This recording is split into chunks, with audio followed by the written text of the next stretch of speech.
So it says we're live now.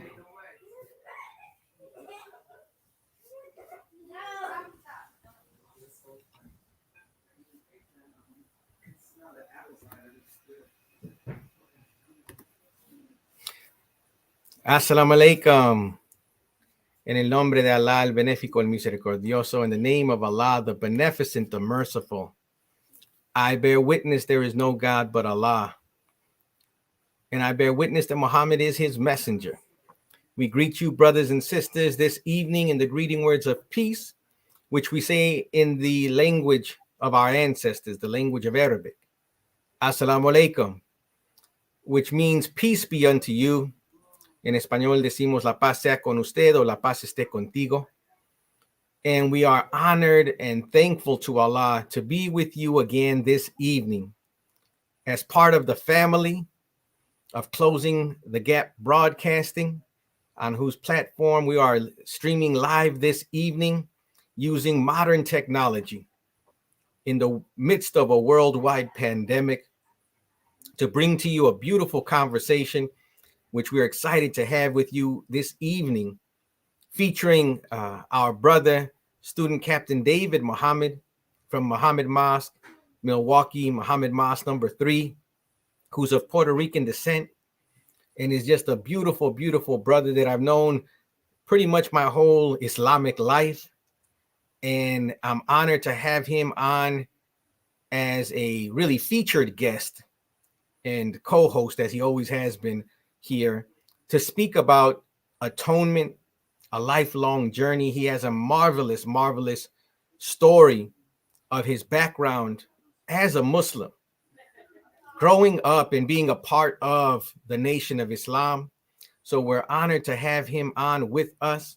We're honored to welcome everyone. Please take a moment, share the video on Facebook, on Instagram, on Twitter, on YouTube. Share, share, share as we begin this wonderful conversation, which we believe will enrich, nourish, and fortify all of us in these very trying times.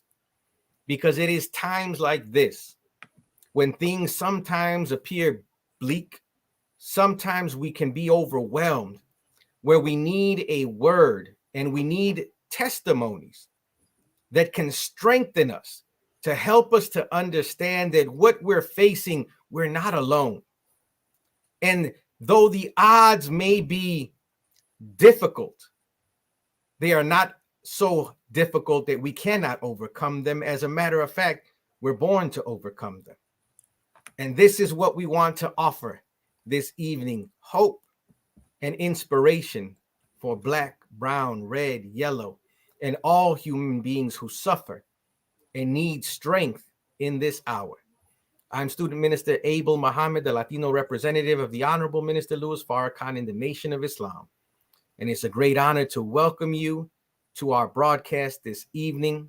I'm going to take a moment here and bring on our beautiful brother out of Muhammad Mosque number 29 in Miami, who's going to be co-hosting this evening and be a part of the conversation as well. And we're going to welcome on Brother Tony Muhammad. Assalamu alaikum, dear brother. Walaikum salam, sir. It's good to see you. Good to see you. Our brother here is, of course, lives in Miami, but has roots in Cuba. And he's also known affectionately as the hip hop educator and has written extensively, not just on hip hop, but on how hip hop can be used in the classroom to educate our children. And not just that, but he's a magnificent history teacher as well as assisting in the 7th region with our 7th regional minister, Brother Patrick, student minister Patrick Muhammad, where he helps and assists in the ministry, processing, giving the Final Call newspaper into the hands of our people. Everything that an FOI and a believing Muslim is supposed to do, our brother strives to do it. And I want to welcome our brother on.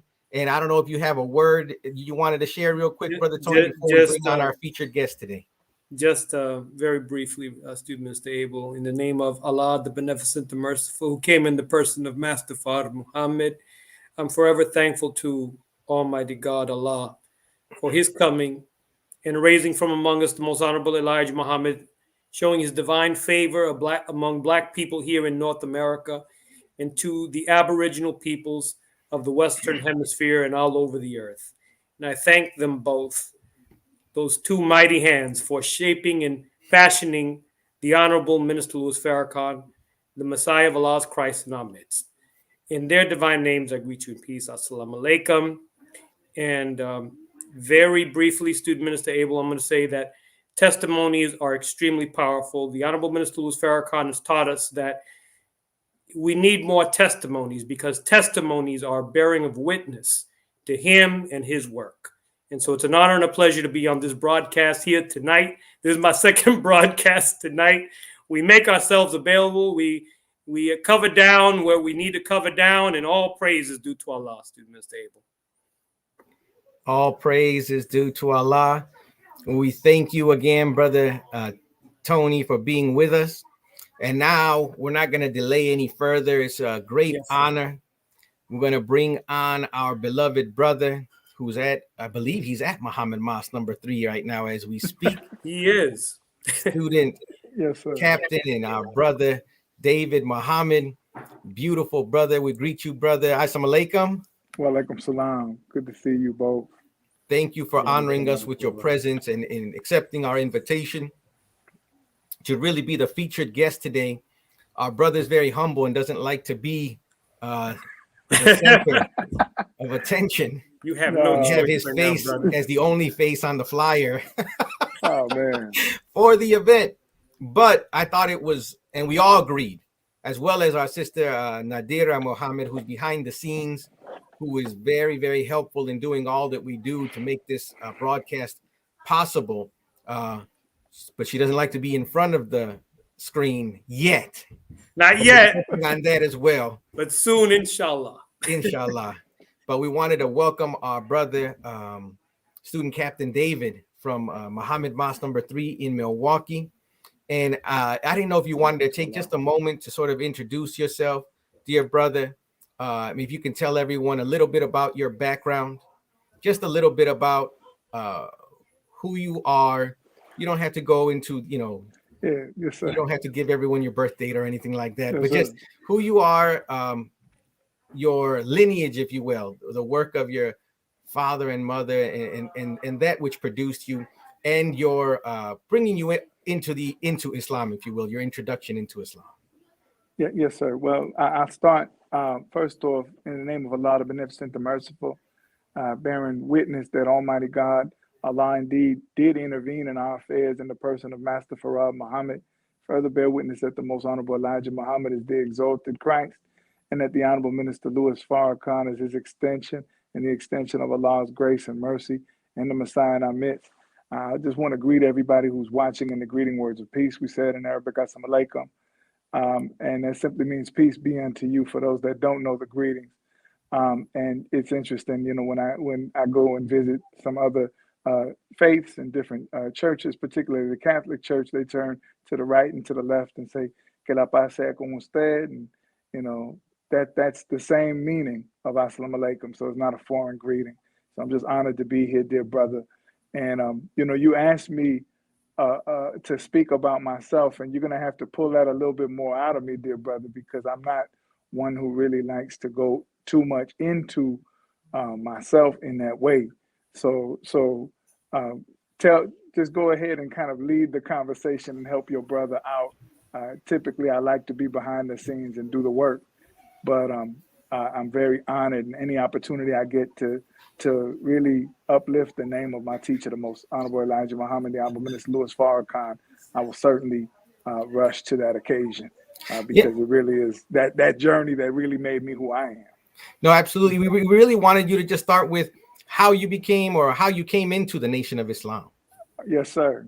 Well, I think I was taught this a while ago. Our beloved brother Akbar Muhammad, who is the international representative and assistant to the Honorable Minister Louis Farrakhan, I heard him say once in a moment that Islam sometimes skips a generation. And I feel very much like my life journey and the circumstances of my childhood and the beauty of my two parents who Allah brought together that would give a way for me to, be present with you all. I think that Allah really kind of willed that union so that I could come into this teaching. And my father, as a young man, went through a lot of difficulty in his childhood and his teenage years in the city of New York. And so as he was going through drug addiction and homelessness, and he found himself as a teenager on the streets of New York City, and found himself incarcerated. And he had a mentor, some type of social worker who he encountered, who gave him the autobiography of Malcolm X. And so he had been familiar and heard some of the teaching. And it was really his introduction to that book of the autobiography of Malcolm X that allowed him to kick his habit with heroin. And so it also began a process of his politicization. Both my parents are of Puerto Rican descent. My mother is from the island of Puerto Rico. My father's from New York City, of Puerto Rican parents. And both of them were active in various parts of the Puerto Rican independence movement. And so on my mother's side of the family, both my mother and my grandparents were active in the Puerto Rican independence movement, the Puerto Rican socialist movement. And then my father, in his growth and path or walk of life, his steps led him to the Young Lords Party and the Black Panther Party. He did accept Islam under some of Malcolm's students in New York. It didn't last too long, but he gained a lot of training. And when I was a young man, some things that I would come to encounter in the fruit of Islam, later on, I recognized that my father had those aspects. All of us who are in the Nation of Islam as men, we have a thing called FOI equipment, which is a handkerchief, and at that time before cell phones, money for a phone call, a pad, a pen, a belt, a white shirt. You're supposed to present yourself a certain way. And my father had that training. And it was just always stood out to me. I was like, well, my dad got a pen and a pad, a handkerchief. Why is he on me about this? And he would tell me how, to carry myself and why we don't lean our heads close to car vehicles or whatnot when people talk to us from a vehicle, and just aspects of training that I was just like, where did you get this from? And so I think I was on that course in a number of ways. And I know I'm going a little long with it, so don't hesitate to interject, dear brother. But, when I heard the Honorable Minister Louis Farrakhan, talk about his rebuilding effort in reestablishing the Nation of Islam. And so while my father was from New York and my mother was from Puerto Rico, they met in Hartford, Connecticut, but they ended up in Madison, Wisconsin. And so when I heard the minister talk about his first paid speaking engagement being the University of Wisconsin-Madison, I believe around 1981, and the Black law students had brought him there at that time. At that time, my mother was getting her master's degree there, and my father was trying to, he had just finished a high school equivalency degree and was attempting to take college courses at that time. I asked my mother if she actually went to that speech because she was familiar with the minister. And she told me she had, which blew my mind. This was years after I had accepted. And then that aspect of my father's life, when hip hop became prominent, and I began to hear the name of the Honorable Minister Louis Farrakhan and the Fruit of Islam in the music videos, hip hop became my first real introduction to the minister through Public Enemy, through Big Daddy Kane, through Ice Cube, through a lot of the conscious rap movement of the mid to late 80s, and then in the early 90s. And so I was very aware of who the Honorable Minister Louis Farrakhan was. Now, my father was a follower of Malcolm, and so we had our discussions there and we had our disagreements. And so he, while he was not a Muslim, he gave me my first Holy Quran. He taught me what the greetings meant, taught me what words like inshallah, which all who speak Spanish know the word ojalá, and many terms that are actually derivative of Arabic. But it was my father that taught me what those basic things were. He taught me some of those aspects. And then when I started asking questions about the Nation of Islam, he gave me his perspective on it. And it's not uncommon for fathers and sons to disagree.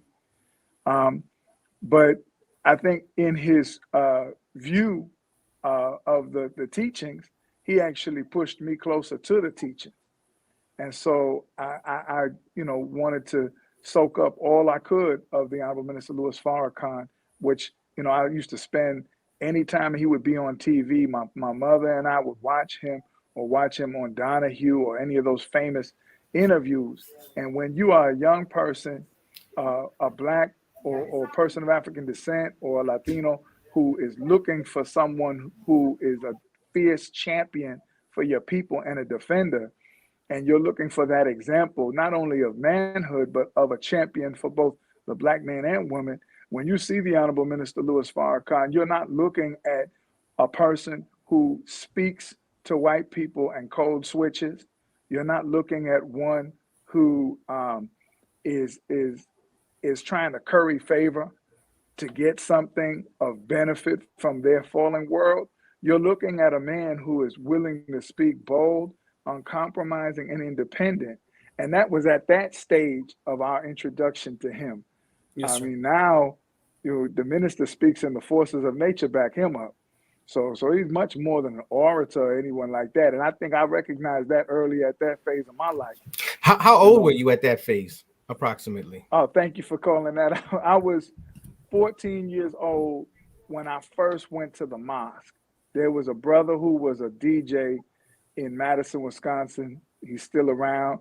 The good friend, good big brother to me. And his name is Brother Gregory X at the time. He became Brother Gregory Muhammad. And he was the study group coordinator for Madison, Wisconsin at that time. And so we had a little group in Madison, Wisconsin. And I think everybody but Brother Gregory was teenagers in high school. We was a young, fiery group of Muslims.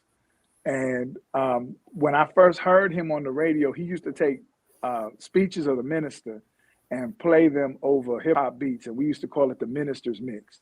And, it was before the internet. So if you wanted to hear something new, you had to be glued to the radio. And so we would record the minister's mix and we would call in and he was like a local celebrity. And he would host the rap concerts. I'm dating myself right now, but some of the groups that he would actually be the MC for the shows for, y'all really know I'm my age. But when I got the opportunity to meet him, he was working at a part-time job at a convenience store as well. And I had gone in there, I was just ready to tear the town up and just, I was, young. I had gotten into a lot of trouble as a young person.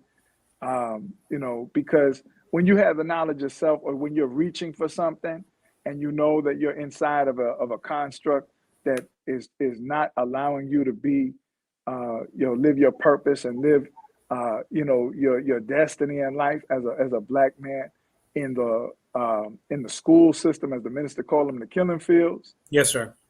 So I was very angry. I was very frustrated. My parents were separated at that time. And, I have this body of information that I'm getting introduced to. And at the same time, I'm associating myself with people who know less and are prone to high risk behavior. Let's just put it like that. They knew how to enter vehicles and homes that they didn't have keys for, if you understand what I mean. And so, I was going downtown to look for spray paint to try and tag up the city. And instead I met Brother Gregory X with a Final Call newspaper. And I stayed about 2, maybe 3 hours in a convenience store with him teaching. I had been buying the Final Call newspaper because he had left it in a couple bookstores where he had accounts. And so I was buying the paper, but I didn't know who the brother who was behind it was. But I knew it was him. And so when I met him, he had an edition of the Final Call newspaper talking about the phenomenon that this world calls the UFO. And I remember, I'm talking to him, and he had a FOI hat on. And I said, "Where you get that hat?" He's like, "Oh, you can't get this." I said, "What you mean I can't get this? I want that hat. You FOI." And he's like, "Yes, sir, I'm in the Nation of Islam." He's like, I'm a Muslim too." He's like, "Really?" And so like I want that hat. And what I was really saying is I want to go where you go, and I want to join. The paper he had, I mentioned what was on it because he was like, "You ever heard of the mother plane?" I was like, "Yeah, I listened to George Clinton. I know about the mothership connection." I didn't know nothing. But when he started teaching and breaking down the wheel, I accepted all of it immediately. I accepted every last bit of what he was teaching. I think really on faith, because I had heard enough to know that a man speak like that and influence and impact people like that, then he must be speaking the truth. And it increased my desire to study and be a defender of the teachings. Yeah. And so I, of course, got the paper. But the next week, again, I'm going to show how old I am, right? Y'all heard of the group U2? Public Enemy was their opening act, and they were in town the next week. That was my favorite group. And he's like, "Well, we're going to be there with them. We're going to be doing security." I was like, "Well, let me come." It's like, "Nah, brother, you got to be trained and get your X for this." I said, "Well, then take me to the mosque with you." Now, mind you, I had gotten into a lot of, let's just say, trouble. I don't want to go too deep into it. My parents did the best job they could. My mother is a wonderful woman. She was the first Hispanic policewoman in the state of Wisconsin. My father, had overcome his challenges and was trying to at least be present for me at my adolescence. But I had been in so much trouble that I don't even think my mother hesitated when I told her, "Brother Gregory X want to take me to mosque number 3 in Milwaukee." That's about 90 miles. All right. From Madison to Milwaukee. I don't think 14. she at age 14, she didn't say, "Well, I don't know, let me meet this person." She said, take him. Well, I was on fire immediately. I went.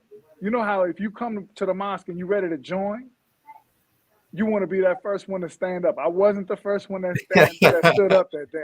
I stood up as quick as I could. Somebody beat me to be the first one to stand up. I can't remember not one thing that was said in that lecture, because all I was waiting for was the acceptance, because Brother Gregory had told me what was going to happen at the end. Now, mind you, I'm 14. For those that don't know, in the Nation of Islam, you cannot register until you're 16. But I've been about this size since I was 13. So they, and the brother, he in a study group in another city, he needs somebody to help him with those papers, if you all understand what I'm saying. So I stood up, I joined, but the minister at that time, it was a beautiful brother, wonderful teacher. His name was Brother Ahmed.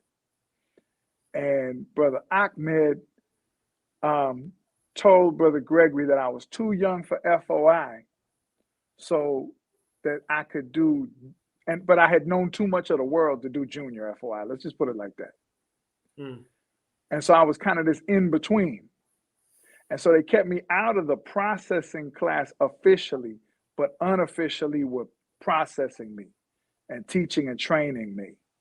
There was our student captain at the time, who is still a hard worker and laborer for Islam, Brother Captain Charles Muhammad, who, when he heard that I was a Spanish speaker, that's what amazed me about this thing.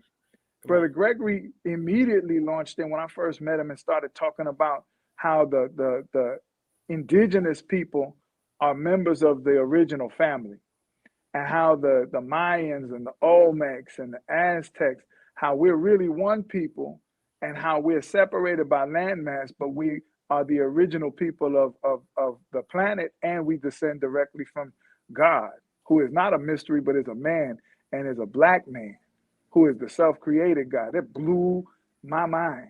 All right. You coming up in and that's another thing. My father, he did a little bit of time in Islam, but then he became an atheist. My mother was agnostic. She wasn't she wasn't trying to hear nobody's church. She wasn't against it. She didn't mind structure, but she was like, I'm saved by myself. All right. And by my own actions. And she was very kind and very gentle with me about allowing me to explore this. And so, having that kind of freedom, I don't have the horror stories that some believers have when they first come into the teachings, where they get thrown out of the house or disowned by the family. I didn't have that. I was blessed with two parents who gave me enough of a foundation to be a questioner for truth. And I think that really was directly from them. I mean, I have so many childhood experiences that bear witness to that I was always seeking God. And that when I found, and we always say you found God, but really God found you. Yes, sir. I mean, God found me.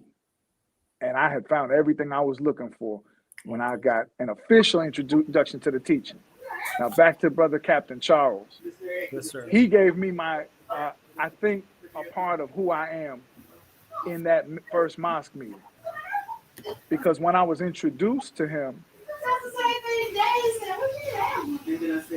and when I was first introduced to him, I'm sorry, I'm hearing some background noise. We hear it, brother. Okay, praise be to Allah. Praise Allah. All right. He came to me. He's like, "You speak Spanish?" I said, "No, sir. That's the slave master's language, brother. I don't speak." I tried to science it up with the teachings that I couldn't speak Spanish, right? And so Brother Charles was like, "You don't speak Spanish, man. That's no good. If you don't speak Spanish, that's you can't help us here." And I said, "Man, I just found everything I was looking for." Like, y'all understand what I'm saying? Yes, and sir. to be told in the first meeting, if you don't speak Spanish, you can't help us here. Man. Ouch. So I came back the next week with like a whole speech translated in Spanish and showed it to Brother Ahmed and Brother Charles. I'm not saying it was worth teaching. I'm saying it was my best attempt to be in the classroom of God and help out in Milwaukee. So I could go on, but you asked how I got introduced. That was 92. It took me about a year. I was writing a lot of Savior's letters. And my first Savior's Day was Savior's Day 1992. Malcolm X and the Honorable Elijah Muhammad, what really happened, went with my father. That, again, fathers and sons don't always see eye to eye. That was one of those times. But the more he kind of bristled at me, because he wanted me to go into Orthodox Islam, I was good. I'm with Farrakhan. And I had found everything I needed then. I got my X officially when I was 15, okay? When I was 16. It was roundabouts there. And it was October 14th, 1993. Okay? So I might be off a little bit. So I was 16 the next year in 94. And that's how I became registered. And, I don't want to tell it like I haven't had my ups and downs. I don't want to tell it like I'm not a prodigal son. Yes, sir. And I think that, sometimes when a bone breaks, it grows back stronger. And I think it's important, given the content and the subject of atonement, that we. Oh, I think our brother freeze up a little bit. I think you froze up on us there, Brother David. And those of you who are in the chat, we thank you for your beautiful comments here as we're trying to get our brother back online here, though. There we go. He's back on. Okay. Back. Yes, sir. Okay. And Brother Tony, I know you've known Brother David as well for some time now. He came down to Miami in 1996, and I wasn't registered at the time. 98. 1998? I only remember, brothers, that's right. All you kept on asking me throughout the whole trip, are you sure you're not registered? Are you sure you're not registered? And can I share something about that? I got to tell a story because he ain't gonna tell it about himself. This brother was already close to Minister Rasul at the time. He had brought him on the campus of Florida International University. Am I correct, brother? Yes, sir. That is correct. He had an entire newspaper. The man was publishing his own newspaper at that time. That it was like a Latino, almost like a Latino final call. Like there was knowledge of self-consciousness type information in it.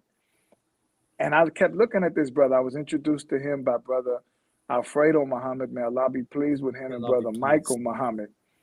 And I had gone to Miami because they had all these Latino Muslims in the mosque. I wanted to know how they were doing it. And there was this brother lighting up the campus. And it was brother Tony. He had hair back then. But man, he was no hair now, brother. Right. He was just as on fire then. I just couldn't believe he didn't have his ex. And, you know, man, a year later, I seen him at Savior's Day, suited and booted. I think you met him around that same time, brother Abel. So that was 2000, actually, brother. All praise is due to Allah. Yes, sir. Yes, sir. And brother Abel kept on messing with me about me not having gloves, and brother Abel kept on offering me his gloves, and I was like, I'm all right, brother. I just kept on putting my hands in my jacket. Our Cuban, Miami, and Caribbean brother was in Chicago in February without gloves or a real coat on. Oh man. I thought I was gonna be good, brother. Outside the United Center. Yes. I'm originally from New York, so I was thinking, yeah, I'm gonna be good. It ain't that cold. It's gonna be good. Not like Chicago cold. That's that Lake Michigan hawk, brother. You don't know nothing about that. No. Like Chicago wind cold is like you try to run behind buildings, like not to feel the wind. But going back, dear brother, because the focus is on your beautiful story tonight, brother David. You registered in the beginning of the 90s when things were getting very heated, leading up to the historic Million Man March. What was your experience at the Million Man March, at that divine experience in 1995? My experience at the Million Man March, I mean, the Million Man March was one of the most important experiences of my life. The build up to the march was just as impactful as the march itself for me. Although there's nothing like the actual experience of having been at the Million Man March. The work that was done by the Nation of Islam, by the FOI and the MGT, when the Honorable Minister Louis Farrakhan put that word out there, and you know, we're a hear and obey nation, and it was just like, you know, it was one of the greatest experiences of my life when we had the Saturday morning conference calls, when we had the call outs, when we were selling T-shirts to raise money for buses locally, when we had the everyone donate $20 and get a card that shows that you're registered for the march. This was straight up grassroots before the internet, when we were moving the first $2 paper to try and raise money for the march, when we were pushing, and I mean, just the drive. In Milwaukee at Mosque number 3, we had under student minister William Muhammad, who's still our student minister, a group for the local organizing committee called Black Men and Women United. And so in Madison, we did something similar, and we tried to make sure that we were lining up the smaller satellite cities around Milwaukee, which is Racine, Madison, and then we had, you know, pockets of Black people elsewhere.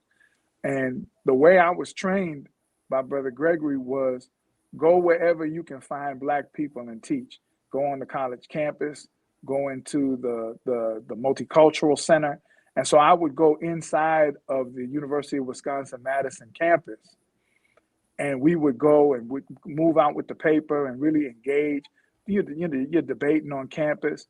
And so the momentum for the march was about getting Black students involved, Black fraternal organizations involved, different civic organizations involved, churches. And it taught me about, other people would call it grassroots organizing, but in the Nation of Islam, that's just what we did. And so when we went to the march, the brother I told you about, Brother Gregory, he had, gotten into some difficulty at that time, which I won't go into.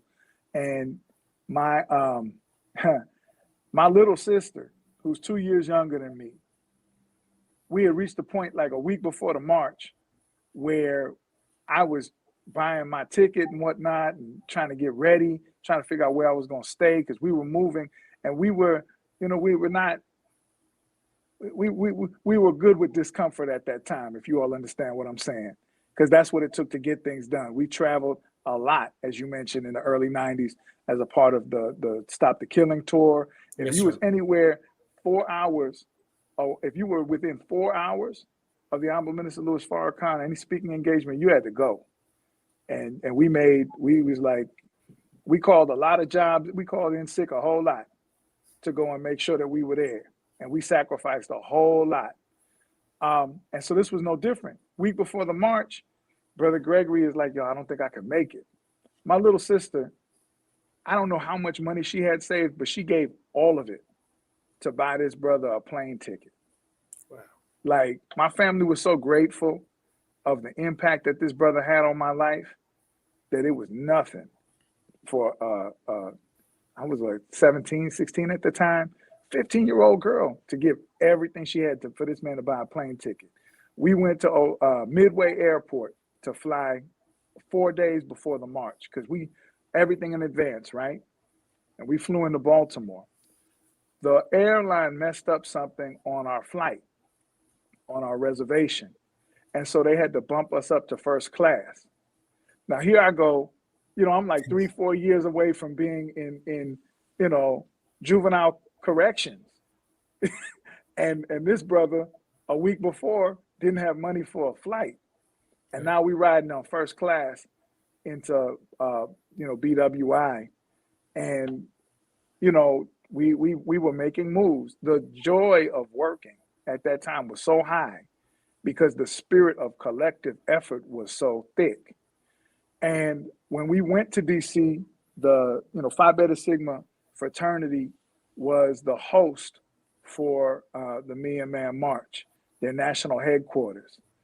And it was just amazing to see the level of engagement from different organizations, different entities, to hear the excitement before the march, to hear who was going to be there, who was coming, not the celebrities, but the community.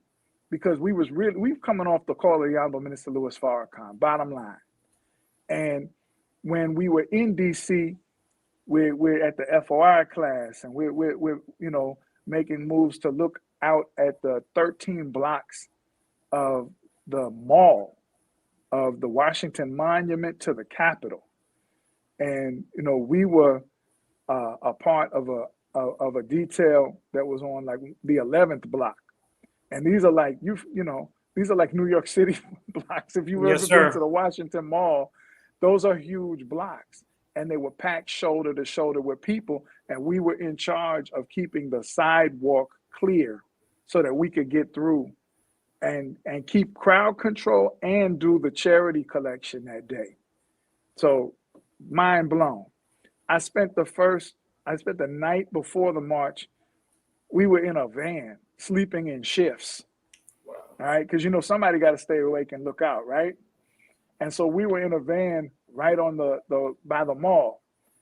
The night before the march, there was already 100 and maybe 100 to 200,000 people, men, already on the mall. Okay, and it just amazing. I remember taking position with the rest of the brothers from Milwaukee, Private Soldier, and Brother Student Captain Charles was overseeing an area where we were right by the exit of the train station. And at 5 a.m. to hear what's going on by Marvin Gaye, the Adhan, the call to prayer, and then to see this rush of people coming out of a train station nonstop. And this is what, 5 a.m.? We didn't leave that post assignment till 6 p.m. I was drinking vials of ginseng and eating crackers. That was my meal before the night before the Million Man March. So my experience, brother, it's right up there with the birth of my children. To see that Wow. in awe. And if you think about it, no conflict, no garbage. On a Monday, somebody paid for somebody else's way. They did it out of the kindness of their heart because wasn't no organization doing it for nobody. That's right. All right. And then just lastly, because I know, man, when you out there and it's about 1.7 million people, when you bump into people you know, in a sea of people like that, which happened to me, I bumped into a sister from the University of Wisconsin-Madison campus, who I would sell the papers to. And she was the cousin of Allende Baptiste. She was like, I ain't missing this for nothing. Look at that. And so it was just beautiful. It's what heaven looks like. That's if right. we would work together and build it in our own communities. That's right. Hey, you know, dear brother, as I was listening to you, I was thinking about it. Of course, many may not know because the media never focuses on what the minister actually said that day on the mall. They actually don't even hardly mention him. They mention the march, the Million Man March, as if it was some sort of abstract that just happened, or they try to put it in some kind of context similar to civil rights movements and other sort of popular marches. But really the significance of that day is the words and the divine prescription of the 8 steps of atonement that was given by the Honorable Minister Louis Farrakhan.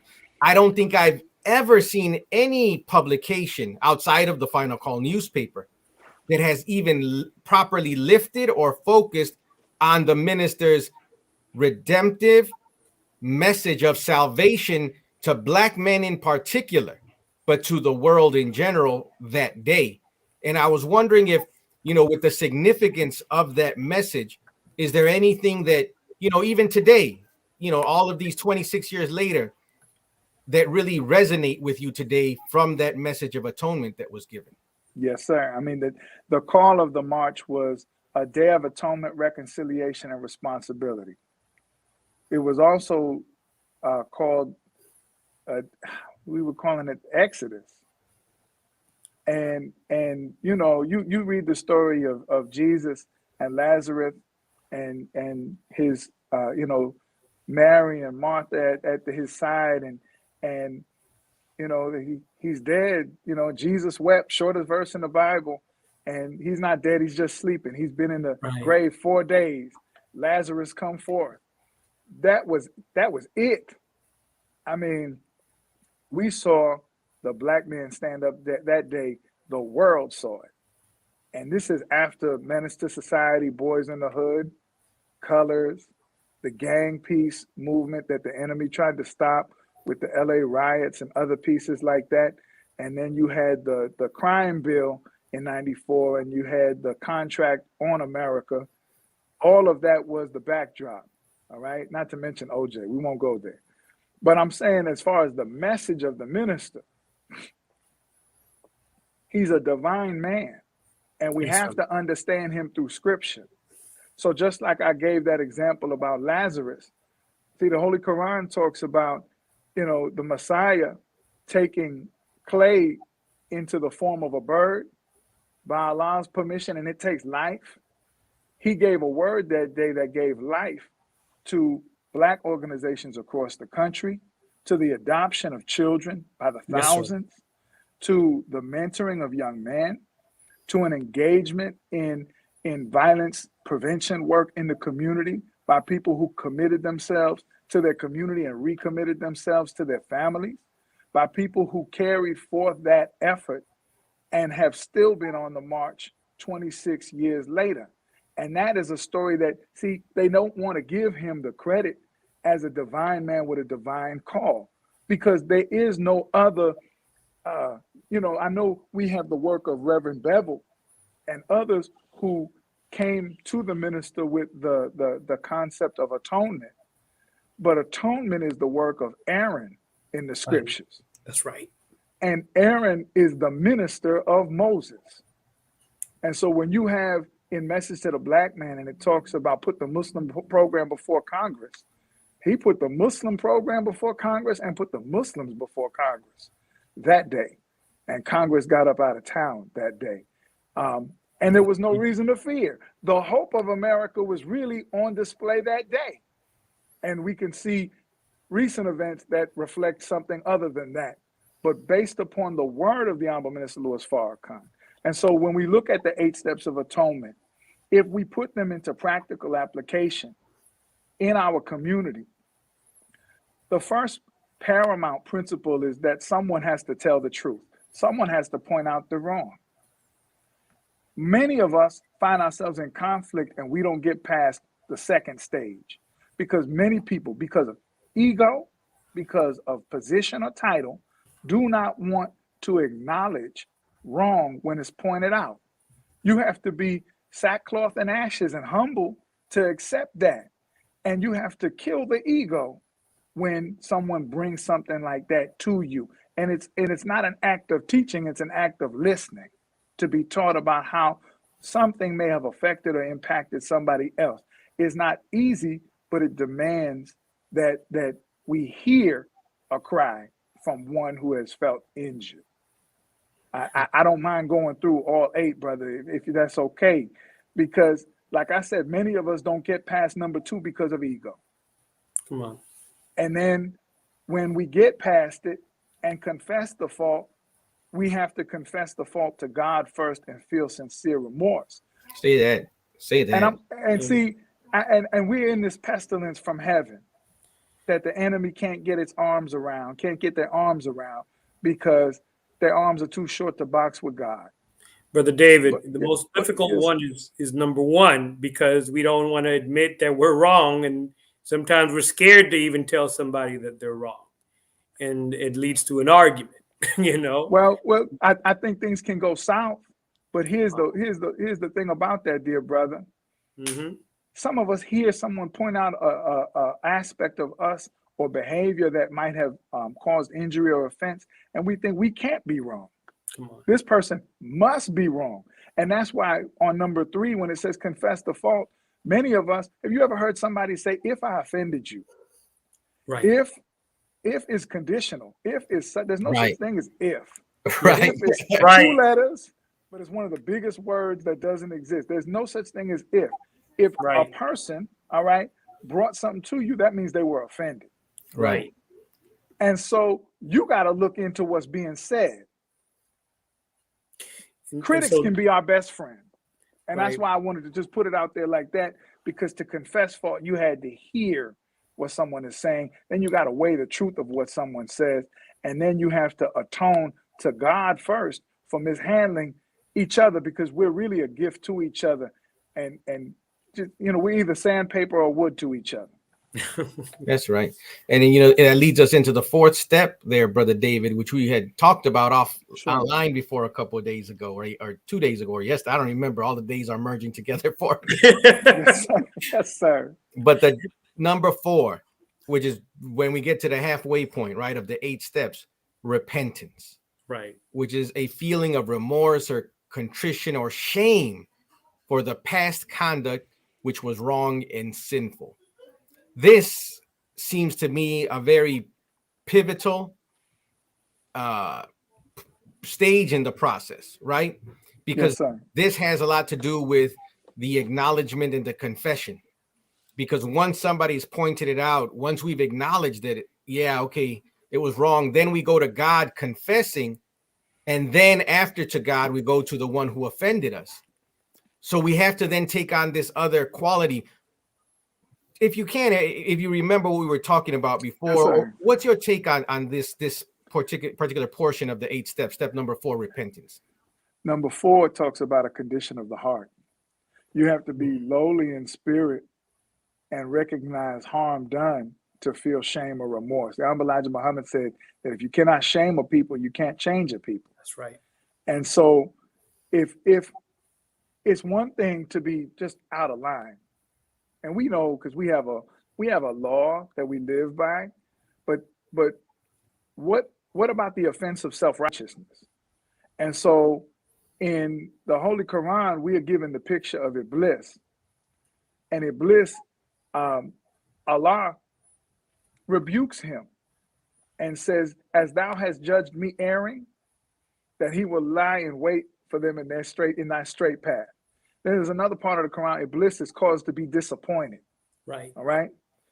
And so the spirit and the mind of Satan, when he's told to bow to Adam in the Holy Quran, and he says, this one, him, he's made of black mud, and I'm made of fire.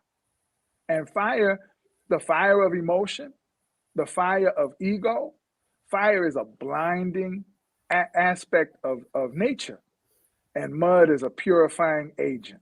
Come on. And so if I can't hear truth from one who I don't see as my equal, I will not listen to someone I don't respect.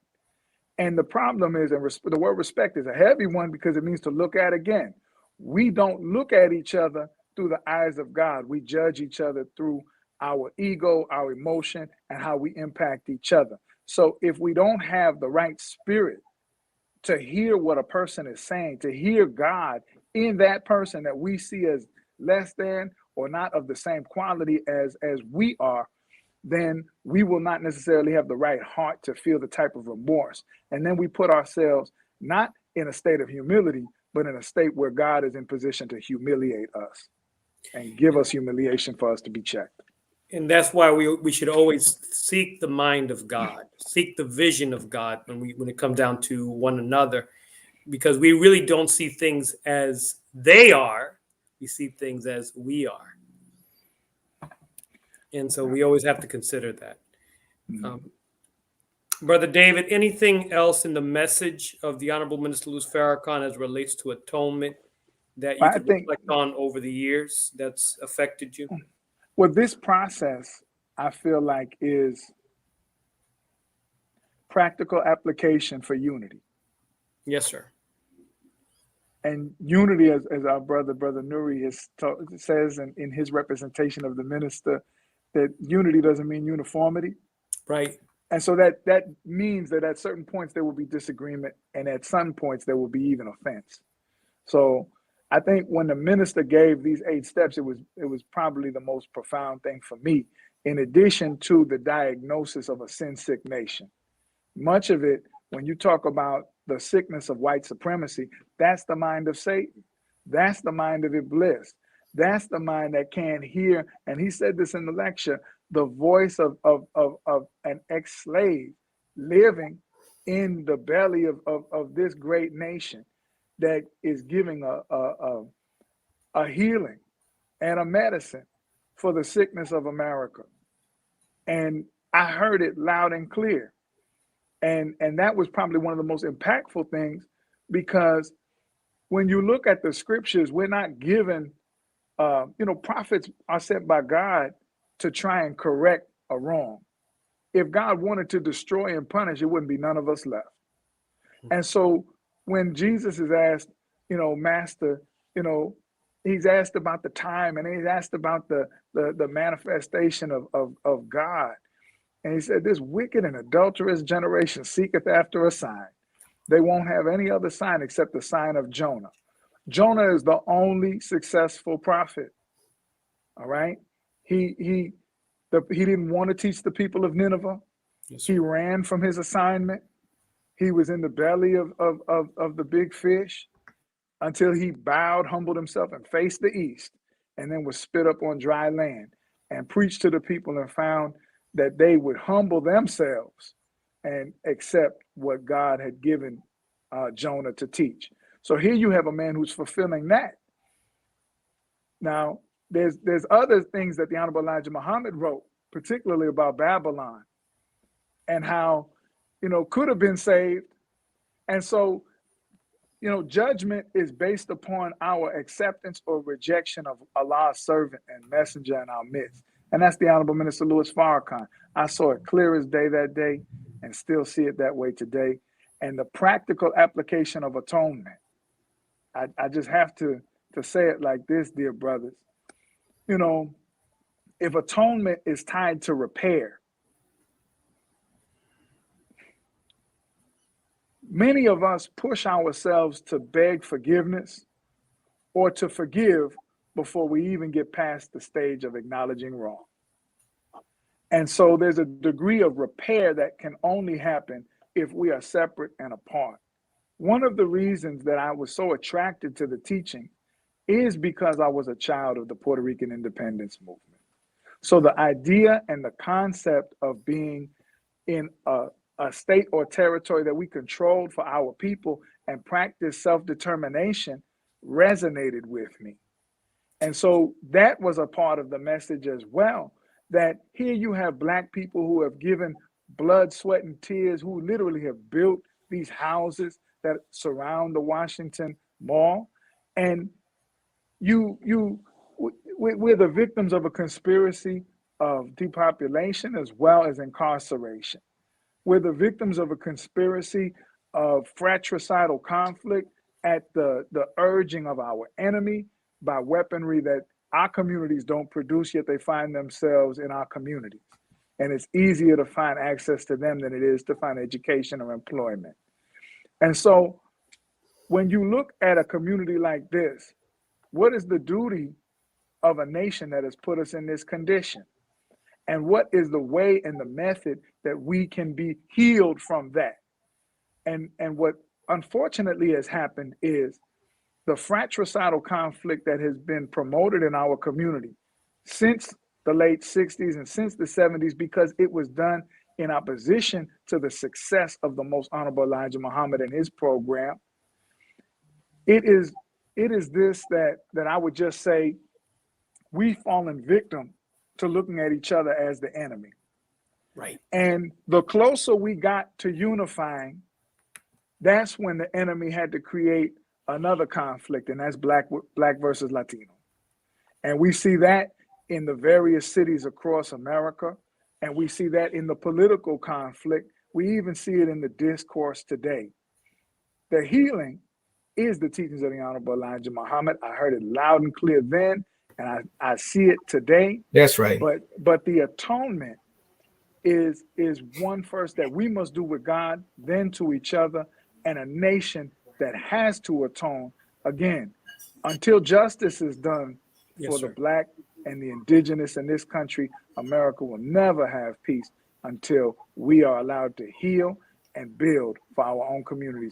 And if you ask what the price of redemption and restoration and reparation is, hey, this thing is going to be ours, whether it comes into our hands this way or that way, because we're rising as a people.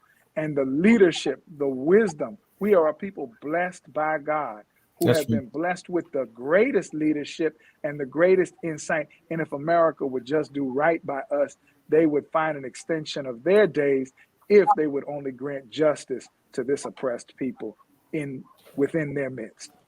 You know, Brother David, as I was listening to you, I think I shared with you and Brother Tony, I was blessed a couple of weeks ago to sit with Oscar Lopez Rivera, the great freedom fighter, and really revolutionary. That's right. And really, even though he doesn't see himself as a religious person, servant of God and his people. Yes, and my daughter asked him a question about unity. And his response was that most of our people are not united. It's not because we disagree ideologically. Our division is personal.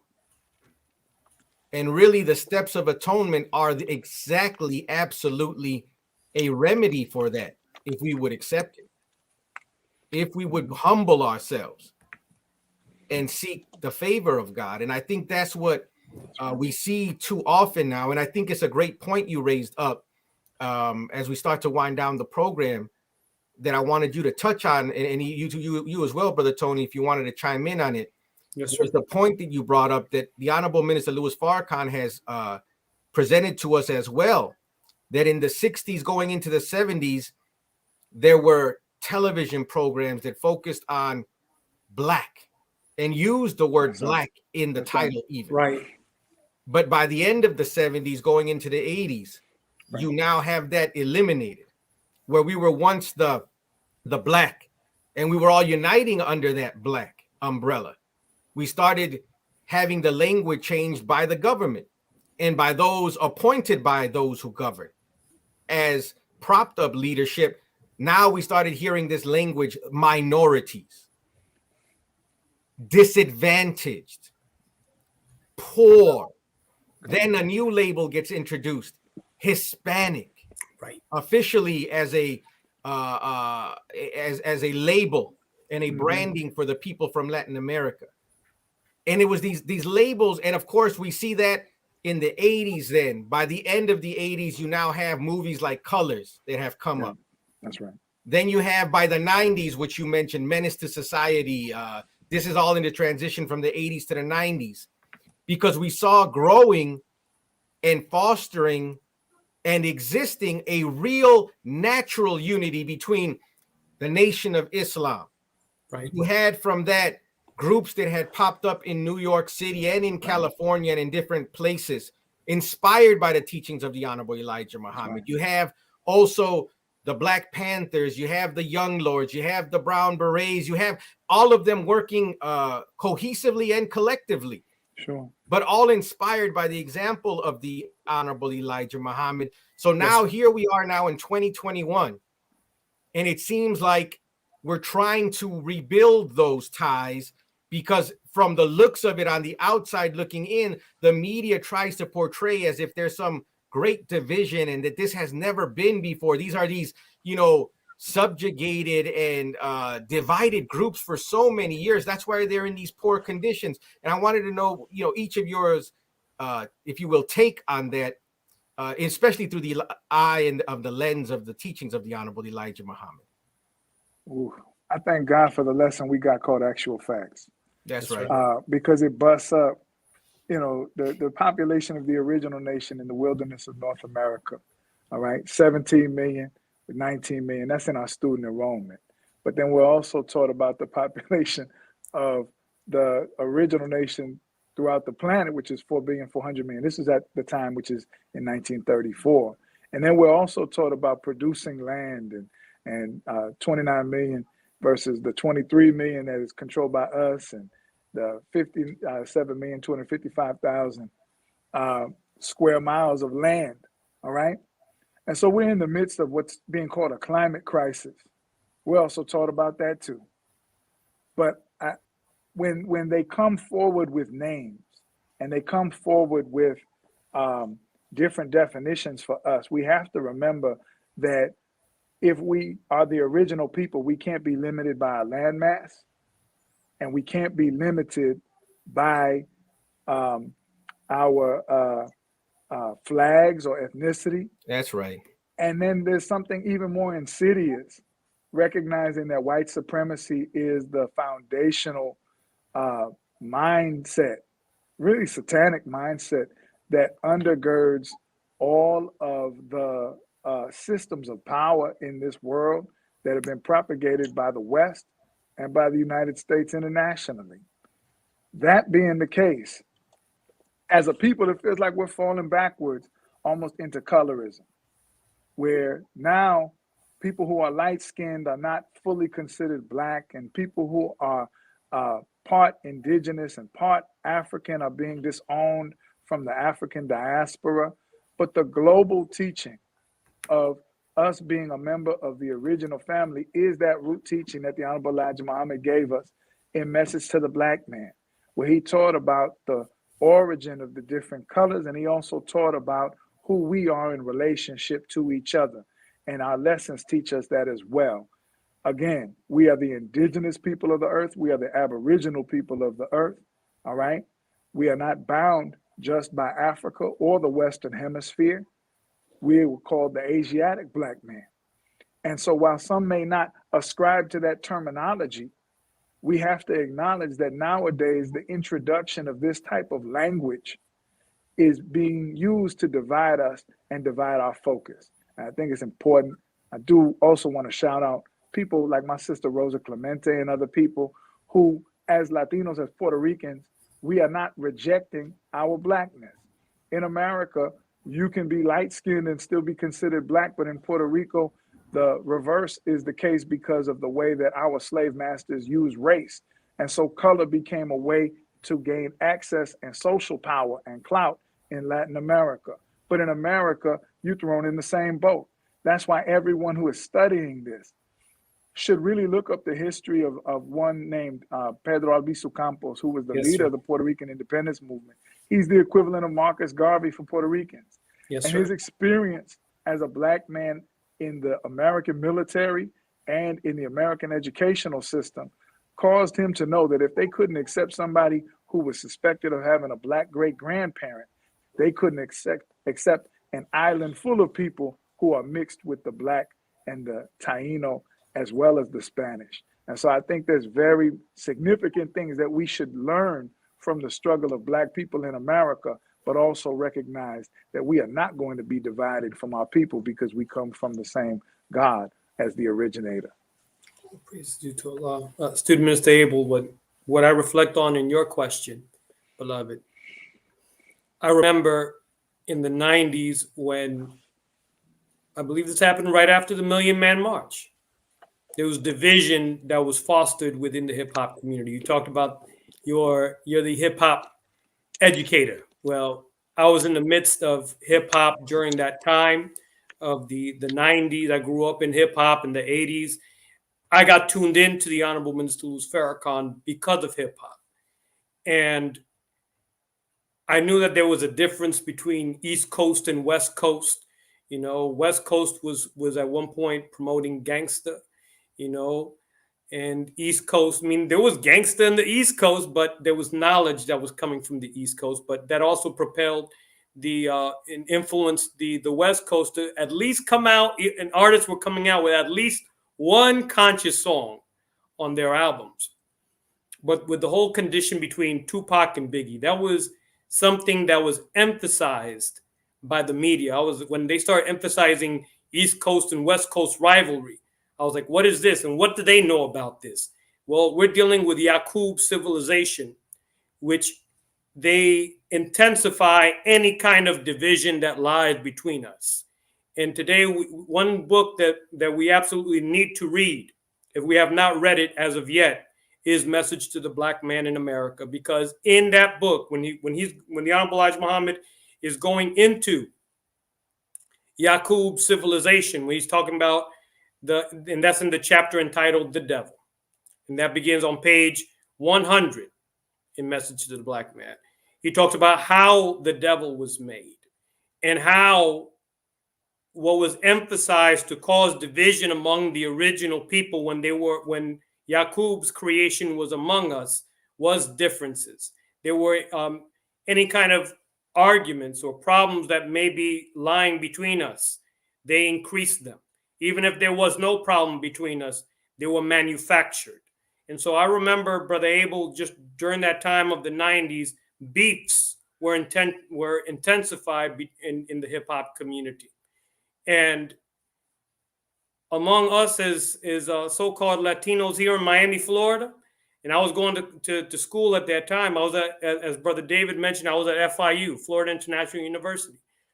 I would say I became a member of the Black Student Union. I believe you were a member of the Black Student Union too, Brother David. Down here, like, what? A Latino joining the Black Student Union? But there was something in the air at that time, and that was the message of unity that the Honorable Minister Louis Farrakhan was promoting. Get this, the president of the Black Student Union in Florida International University at that time was Dominican. And me being, if you want to call me Cuban American, you know, those are just titles, you know. But I was brought on. I was like, hey, do you want to come and join? It was the most diverse Black student union that I ever encountered. We had brothers and sisters from the Caribbean, from all the different islands. We had some from Puerto Rico, and the opposition that we experienced was tremendous. And whenever we wanted to organize anything of substance on the campus, we had to fight. We had to learn how to fight and not buck down, and just learn how to face the opposition. To have Student Minister Rasul speak on the campus on a message of unity, Brother David, of Black and Latino unity. They wanted to shut down that program. And I remember I was not even registered in the Nation of Islam. I was sitting down with, at that time, was student captain Anthony Muhammad, that was sitting down with me with the police chief there on the college campus. They wanted to shut down the event, and both me and him strategized. And because we knew how to handle the campus police, and we knew how to speak truth and relate to our brothers through Minister Rasul at that time, and what kind of message he wanted to convey to the people, and just emphasize the whole message of unity, unity, unity, unity. We learned how to fight at that time, but we didn't fight like this. We fought with our minds. And the program went on. All praise is due to Allah. And many that attended now received another perception of what the Nation of Islam was about, and they received another perception of who the Honorable Minister Louis Farrakhan is and what he's trying to accomplish. And so, while there was so much work that was being done to divide us, we had to learn very quickly how to unite and form a solid wall, and just seek in every way possible how to win in these situations where we experience so much opposition. And so I thank Allah for that experience. It's just the campus was so divided at that time, but we learned how, where those of us that did agree with one another, and we found ways of agreeing with one another, we just formed a solid wall. We just have to find a way to agree with one another on the matters that on the things that do matter. I would say that. All praise is due to Allah. Brothers, as we're going to start to wind down here, it's about 8:50 Central Time here. We thank you, Brother David, for your willingness to answer questions, to be honest, forthright, and hopefully give to those who are listening, whether they're 13 or 14 or 15 like you were yourself, or whether we are in our 30s or 40s or even older than that, but that are willing to, want to, and desirous of making a change. We can make a change. Yes, if sir. we want something better, if we want a better understanding, which will lead to a better relationship between Black and so-called Latinos, between the Aboriginal people of the earth, we offer and raise up the teachings of the Honorable Elijah Muhammad as a torchlight and as an example, and in truth, and I say this without any shame, the only proven way to bring real unity between people and communities, because it's a message divinely based on principles, that without the principles of freedom, justice, and equality, without the speaking and establishing of truth, then all of our endeavors can be undercut and manipulated by Satan, but they cannot deal with and they cannot stop the movement of the truth. That is the strength you heard from Brother David this afternoon, this evening. That is the strength you hear from Brother Tony and from all of us who are followers of the Honorable Elijah Muhammad under the leadership of the Honorable Minister Louis Farrakhan. It is the strength and conviction, not just belief in what these men say and what they have presented to us, but we are witnesses and bear witness to the proof of the effect that it has on our life if we take it in and apply it. We may not always be the best examples of application, because we all will make errors, we will all have struggles, but the proof is in that when we come to the truth, when we apply the truth, when we submit to the truth, we can absolutely, without a doubt, guarantee you that the results are absolutely proven true 1000%. This is the truth, and it is good for all of our people. You and I just have to get past the fact that we've been trained and conditioned to want to seek a certain label, which has never worked for us. That's right. To look for another methodology, because the methodology that God brings, it does not go in line and in sync with the methodology presented in Satan's way, which has not worked. And that's why it is like a stranger coming to us. But the Prophet Muhammad, peace be upon him, is said to have mentioned in one of his hadith that Islam came as a stranger. That's right. And it will return as a stranger. That's right. We're not strangers, though. We may be strange in a wicked and sin-sick world because we're striving to be right. But we're not strangers in the danger stranger kind of way. We're strangers in that we're Mexican, Puerto Rican, Cuban, Aboriginal, Black men that are striving to be obedient to the will of God. That makes us strange in a world where it's not normal to strive to do the will of God. That's right. So we thank Allah for the beautiful example and inspiration and teaching given to us from our teacher, the Honorable Minister Louis Farrakhan, because it's his example, his work, and his words that have given life to Brother Tony, given life to Brother David, given life to Brother Abel, Sister Nadira, all of those who may be watching and tuning in.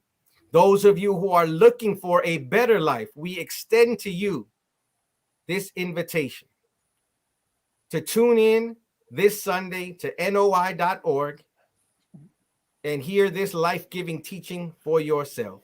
Yes, sir. We offer it to you as a torchlight in a world of darkness, in a world that is falling, something that will uplift, inspire, give us hope and divine guidance so that we can better live our lives.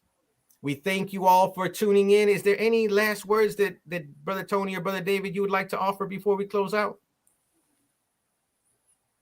Brother David, I defer to you, sir. Oh man, just gratitude, beloved, for the work that you all are doing as my brothers and comrades in this work, and then for all of the believers as we return back to the mosques, as we reopen our mosque locally here in Milwaukee on November 14th, and nationally, the Nation of Islam is that torchlight that our brother Abel spoke of, and I'm just so grateful to have been impacted by this teaching and to be a helper of the Honorable Minister Louis Farrakhan. Brother Abel, just to veggie back off of what or camelback or whatever we can call it, but we're not going to piggyback. That's another thing. No, we don't do that. But no, we don't do that. But one thing I'm going to say in reflection, beloved, this is a time that we need guidance. And if you've been tuning into NOI.org during this time of pestilence, keep tuning into the message. Whether it's in NOI.org, or if you have a local mosque or study group, go visit that study group. Go and attend and seek more assistance in this hour like never before, because there's so much confusion that's taking place. And we are in need of divine guidance. We have the divine guidance that will guide us safely to the other side of this pandemic and the other side of this dark period right now.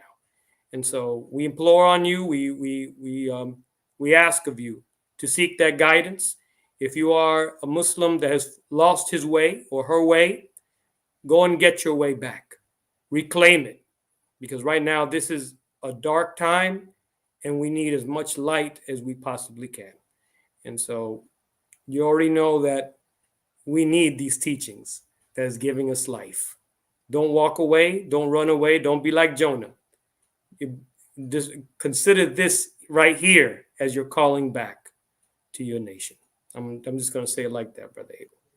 Great. Praise be to Allah. And we want to thank, before we close out, we got to thank Student Minister James Muhammad, Student Minister Chad, and all of the believers who are part of the Closing the Gap broadcast family. You see at the bottom of the screen, there's some info so that we can make a donation.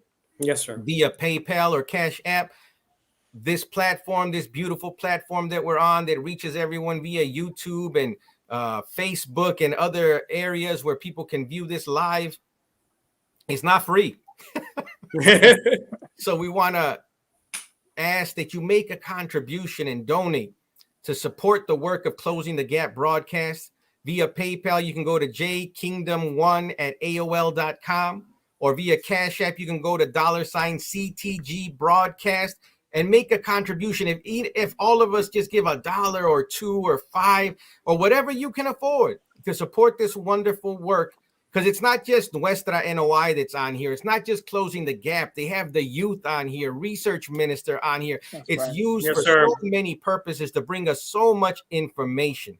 So we thank Allah. Oh, yes, and Sister Starla. Thank you, Brother Student Minister. That's James. right. Sister Starla as well, who, of course, works for the Final Call newspaper. That's right. After you donate to Closing the Gap broadcast, go to finalcall.com and take out a digital subscription. And after you do that, when you go out this weekend and you see a FOI on the streets in Miami, or knocking at your door in Milwaukee, or walking down the block in Chicago, or maybe it's in Memphis, or maybe it's in LA, or maybe it's going to be at a gathering someplace in Las Vegas, or maybe your local mosque is opening this Sunday, get ready to give them at least $2 for your copy of the Final Call, another $2 for somebody else, and just give them the whole $5 and count it a blessing and a donation that you've paid for half of a Final Call for somebody else, so that we can continue to publish peace and distribute this life-changing word and continue this peacemaking work amongst our people. So with that being said, dear brothers and sisters who may be watching, we thank you again for honoring us with your attention and your presence via internet this evening. We thank Allah for Brother Tony and for Brother David and their beautiful words, and Brother David in particular for your beautiful testimony this evening.